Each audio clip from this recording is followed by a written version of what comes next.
আসসালামু আলাইকুম। ভিডিওটি আসলে করতে চাইনি বাট করতে বাধ্য হইছি। আপনারা গত কিছুদিন আগে জাহির আলভী ভাইয়ের ওয়াইফ সুসাইড করছে। এই নিউজটা আপনারা দেখছেন, ভিডিওটা দেখছেন। সে নেপালে ছিল। আপনারা অনেকেই লেখালেখি অনেক কিছু ভিডিও করছেন। বাট আপনারা লিখতেই পারেন, কোনো সমস্যা নেই। যার সাথে যেমন হয়েছে সে তেমনই বলছে, কোনো সমস্যা নেই। বাট গতকালকে রাত্রে উনি লাইভে এসে অনেক কথাবার্তা বলছে। আপনারা যদি ফুল লাইভটা দেখেন তাহলে অনেক কিছু জানতে পারবেন। সো আমার যে বিষয়টা মনে হয়েছে, যে কথাটা বলবো, সেটি হচ্ছে ফেসবুকে এখন ঢুকলেই শুধু জাহের আলভির পোস্ট, মানে বিভিন্ন মানুষ ভিডিও করতেছে। এখন আমার একটা প্রশ্ন, জাহির আলভী ভাইয়ের ওয়াইফ মারা গেছে, এখন জাহির আলভী ভাইকে নিয়ে আপনারা যত পরিমাণ পোস্ট করতেছেন, কিছুদিন আগে যেখানে একই দিনই প্রায় 3টি বাচ্চা ধর্ষণ হয়েছে এবং ধর্ষণের পরে মারা গেছে, আপনারা কি এই বাচ্চাগুলোর নিয়ে কখনো কি ফেসবুকে একটা পোস্ট করছেন, একটা ভিডিও করছেন? আপনারা একটু বলেন তো দেখি। আমার প্রশ্ন এখানে, যে আপনারা কি কখনো একটা ভিডিও করছেন? যতটা আলভী ভাই নিয়ে, তার ওয়াইফটা নিয়ে ভিডিও করতেছেন, এটা কি প্রতিবাদমূলক না? আপনারা জাহির আলভী ভাই কি করছে কি না করছে সেটা, তার ফ্যামিলি থানায় মামলা করছে, তাকে অ্যারেস্ট করবে, তাকে আইনগতভাবে ব্যবস্থা নেবে।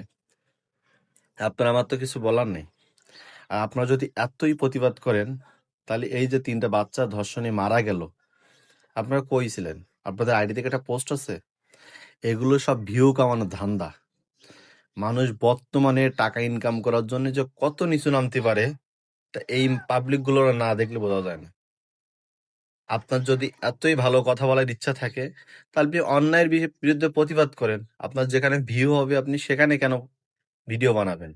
কেন এই বাচ্চাদের নিয়ে পোস্ট করলে কি ভিউ হয়তো না? তো এই বিষয়টা আমার মানে কেমন যেন লাগতেছে, যে আসলে কালকে আমি ফেসবুকে ঢোকার পর থেকে দেখে গেলে জাহির আলভী নিয়ে সব বিভিন্ন রকম ভিডিও বানাচ্ছে, বিভিন্ন রকম ভিডিও বানাচ্ছে।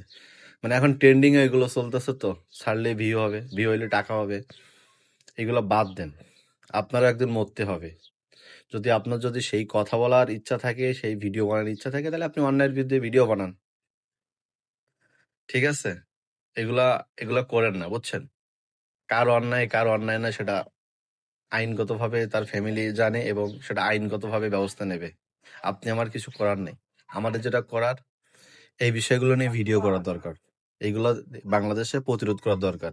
পরবর্তীতে যেন এইগুলো না হয়। মানে মানুষ টাকা ইনকাম করার জন্য কত নিচে নামতে পারে। আর এই ফেসবুক যদি ঠিক আগের মতো হইতো, যে ইনকাম থাকতো না, তাহলে এগুলো দেখা লাগতো না। ফেসবুক থেকে ইনকাম বন্ধ হওয়ার দরকার, ঠিক আছে? তো এতটুকুই বলার ছিল। এগুলো আমি আর নিতে পারতেছি না, যে ফেসবুকে ঢুকলেই খালি এইগুলোই দেখতে পাচ্ছি।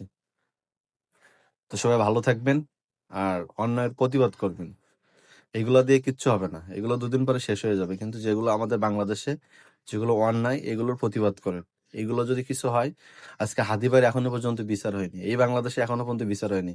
আর আপনি আসছেন একজন জ্যান্ত মানুষের বিচার করতে। পারেন বটে আপনারা সব। ভালো থাকবেন। আল্লাহ হাফেজ।